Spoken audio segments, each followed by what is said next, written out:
자, 배우설, 자작설. 도대체 왜 이러나? 제목이 이렇게 되어 있습니다. 이거 배우설, 자작설 합하면 음모론이에요. 음모론 이게. 자, 이거는요. 제가 화면으로 좀 나가서 설명 좀 드리겠습니다. 자, 여기 좀 준비되어 있는데요. 우선 지금 두 가지가 비교되어 있죠. 우선 이쪽부터 보겠습니다. 온라인 커뮤니티에 이런 내용들이 올라오고 퍼지고 있답니다. 그러니까 이 피의자 관련된 내용인데 오른손에 종이로 말은 나무젓가락으로 추정. 나무젓가락이라고요? 이거 흉기 아닙니까? 그러면서 자작극 의심된다. 막 이런 글들을 쓰고 있는 거예요. 지금 경찰 쪽 설명은요. 이거 흉기, 개조한 등산용 칼이다. 나무젓가락 절대 아닙니다. 오범이라고 얘기하고 있는데 퍼지고 있답니다. 옆으로 가겠습니다. 여기 보면 요새 또 유튜버들과 관련돼서 뭐 이러저런 얘기 지적도 있잖아요. 근데 이런 얘기도 또 나오는군요. 이거 틀림없는 계획범죄, 배우를 밝혀야 한다. 배우설이군요. 배우설. 근데 여기 경찰 쪽에서 나온 설명은 진술과 열차표 구매 등 단독 범행으로 일단 추정하고 있어요. 이거 신중해야 되는 거 아닙니까? 이런 거는요. 신중해야 되는 건데 자작설, 배우설 이런 얘기가 나오고 있는 거예요. 음모론인 거죠, 이거는요. 다음 하나 더 보겠습니다. 여기 보세요. 여기 보시면 어떤 분인지 아시겠죠?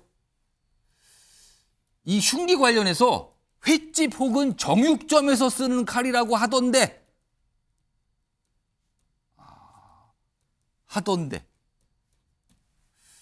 경찰이 설명했잖아요. 범행에 사용한 흉기는 길이 18cm의 등산용 칼의 변형이다. 이거 약간 변형시켰다는 거잖아요. 등산용 칼과 정육점 쓰는 칼. 배용찬 소장님. 네.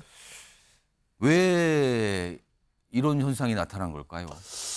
이것이 일종의 악의적인 겁니다. 이른바 악의적인 접근을 통해서 여론몰이를 내서 영향력을 높이는 것이라고 볼 수밖에 없을 것 같아요. 왜냐하면 이게 정상적인 이해로는 이런 생각을 할 수가 없습니다. 분명히 경찰의 발표가 있고 이런 부분에 대해서는 이상훈 앵커나 MBN에서 매우 신중하게 접근하고 있는 것과는 너무나도 다른 태도거든요. 나무젓가락? 말이 됩니까? 자작나무? 어디에서 나올 내용인가요? 게다가 뭐 배우설까지도 이야기를 하고 등산용 칼이라는 경찰의 발표가 있었음에도 불구하고 뭐 횟집 운운하고 저는 이것이 매우 악의적이다. 더 심한 표현을 쓰고 싶지만 자제합니다. 이것은 뭐냐면 일종의 아전인수식 해설이에요.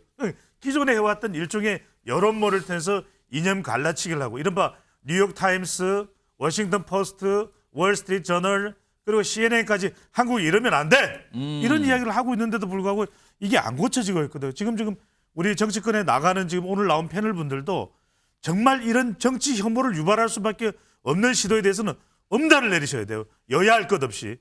왜 그러냐면 이게 정치적인 양극화를 더 부추기고 말 그대로 외신들이 진단하는 이런 정치권의 태도가 이런 원인이 됐을지도 모른다는 거. 예. 이런 것도 있고 또 하나는 이런 여론몰이 학정평양 우리 MBN과는 너무 거리가 멉니다. 일종의 상업적 의도도 있는 것 같아요. 비즈니스, 슈퍼챗을 쏘아대고 그래 당신 말이 맞아. 말 그대로 애매모호하게 정보가 충분하지 않은 사람들은 마치 그것을 진실로 믿어버리거든요. 저는 정말로 이번 총선을 통해서 우리가 거듭나야 되는 것은 이런 식의 정치 혐오를 유발할 수 있는 걸 완전히 엄단 내릴 수 있는 조치가 취해져야 될 겁니다. 임경호 소장님은 어떻게 보고 계세요?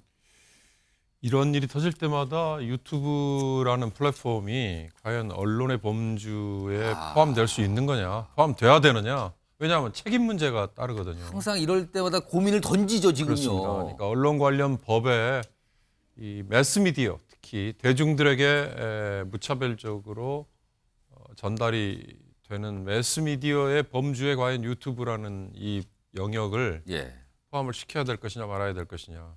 그리고 유튜브라는 곳에서 일종의 뭐 포르노라든지 성 관련 이런 거는 걸러내듯이 이런 것들도 걸러낼 수 있는 방법은 없느냐에 대해서 사회적으로 고민을 하게 만들잖아요. 지금 각국이 다 고민하고 있는 그렇습니다. 거죠, 지금요. 그러니까 이 양극화라는 게 경제적인 이유 때문에 시작된 양극화가 정치적인 입장, 예. 심지어는 뭐 확신범이라고 아까 이 김모 씨에 대해서 표현을 썼잖아요.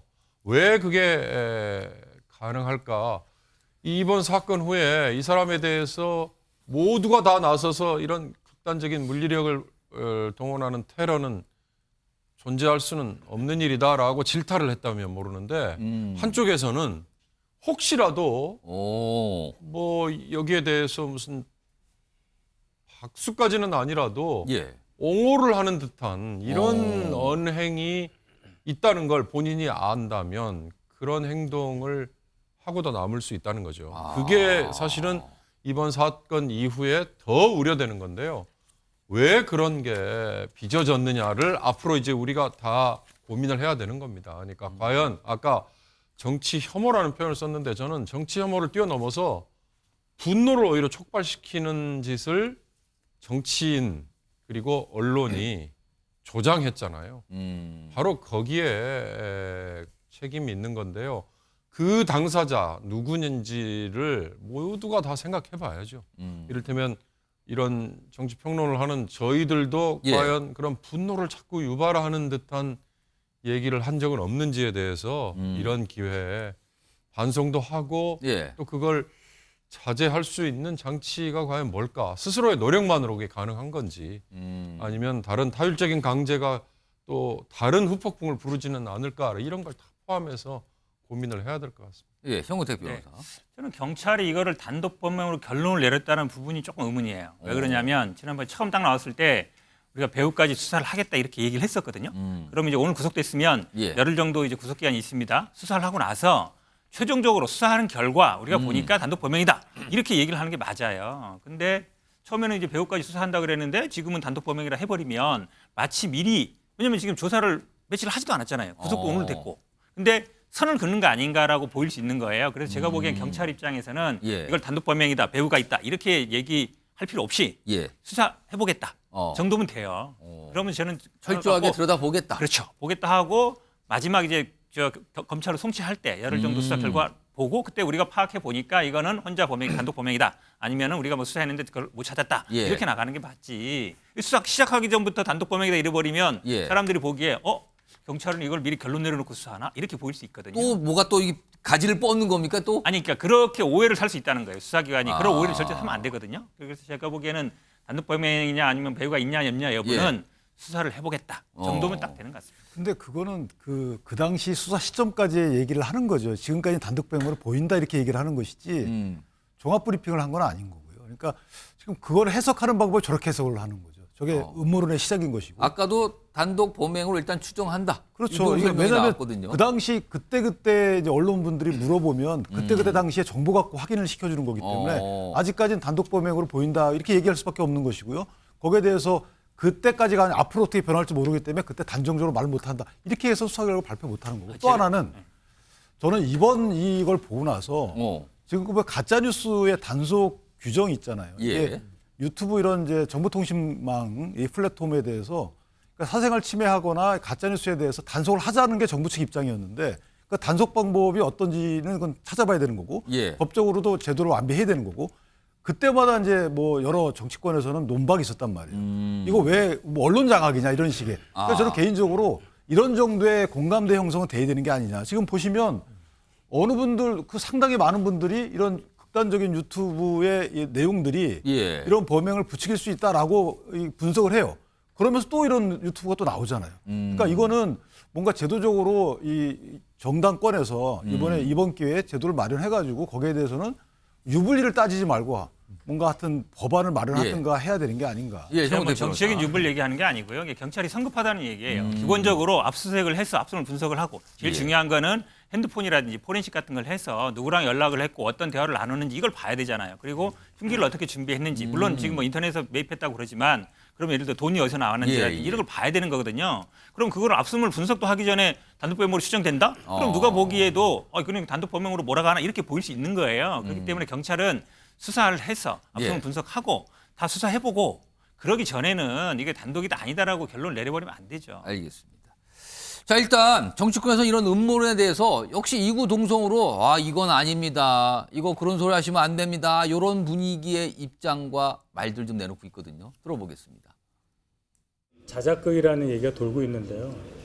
절대로 그런 식으로 이 정략적으로 이용되는 해석이 이 사회에 퍼져서는 안 된다고 생각합니다. 이것은 여야를 막론하고 정치권에서 일어난 비극적인 사건이고 저는 어떤 정치권의 책임이 크다고 생각합니다. 물론 이 사건 테러 행위를 한 그분 그 사람 자체의 문제가 있겠지만은 그렇죠. 문제가 있겠지만 우리 정치권이 너무 정치를 양극화시키고 있지 않는가. 그리고 상대 정당에 대한 또 자기와 견해를 달리하는 사람들을 갖다가 악마화하는데 너무 정치인들이 앞장서는 게 아닌가 하는 그런 걱정들을 많이 해봅니다. 김민수 교수님, 이거 음모론, 이거 사실 다른 나라 사례 보면 심각할 수도 있는 거거든요, 이거요. 그러니까 현직 야당 대표가 예. 사실은 저렇게 한낮에 저렇게 피습을 당한 것도 충격적이지만 그 위에 진행되는 정치적 공방 속에서 사실은 저도 보면 제 주위에 우리 당을 지지하는 일부 사람들은 또 해서는 안 될 말들 하는 분들이 있습니다. 또 제가 볼 때 민주당에서도 아까 김어준 씨 유튜브에 나왔습니다만 예. 또 민주당에서 또 일부 극단적인 분들은 또 해서는 안 될 말들 또 계속 퍼뜨리고 있는 상황들이 또 있거든요. 뭐 김어준 씨가 뭐 민주당적은 아니지만 그렇죠. 아무튼 그러니까 제가 볼 때는 예전에 9.11 테러 같은 참혹한 테러에도 사실 음모론이 횡행했던 게 사실은 전 세계적인 현상이기도 합니다. 그렇지만 적어도 우리 한국 정치 복판에 있는 사람 입장에서는 이런 정치적인 충격적 사건이 터졌을 때 이 부분을 놓고 양 진영의 정치적 이해관계에 따라서 이걸 침소봉대하거나 또는 없는 사실을 만들어서 경강부회하거나 막 확산시키는 이런 식의 정치적 의도를 가진 행동은 정말 자제해야 된다고 생각을 해요. 그러니까 한쪽에서는 자작극, 한쪽에서는 배우론, 한쪽에서는 음모론 막 이런 게 나오지 않습니까? 그러나 이제 지금 경찰 수사가 진행 중이고 경찰 수사 결과가 종합적으로 나오게 되고 결국 기소가 될 거고 그럼 재판의 결과가 나올 거 아니겠습니까? 그러면 모든 것들이 명명백백하게 밝혀질 것이기 때문에 그 상황을 보고 나서 정치적 공방을 해도 늦지 않다. 그러나 일각에서는 유튜브라고 하는 정말 통제 바깥에 있는 그 불투명한 영역에서 자기 이해관계든 자기 정파들의 어떤 그 소구력을 가지려고 하는 것이든 어떤 개인적인 이해관계인지 모르겠습니다만 말도 안 되는 저런 가짜뉴스를 이야기하는 건 정말 반성하고 근절시키고 개선해야 된다고 생각을 하고 여야 정치권이 전부 저건 같은 한 목소리로 좀 같이 대처해야 된다고 생각을 합니다. 지금 이런 부분에 대해서 여야가 사실은요 일치해서 이런 거 하면 안 됩니다. 이런 거 신중해야죠. 무슨 소리 하니까 약간 이런 분위기로 사실 가고 있습니다.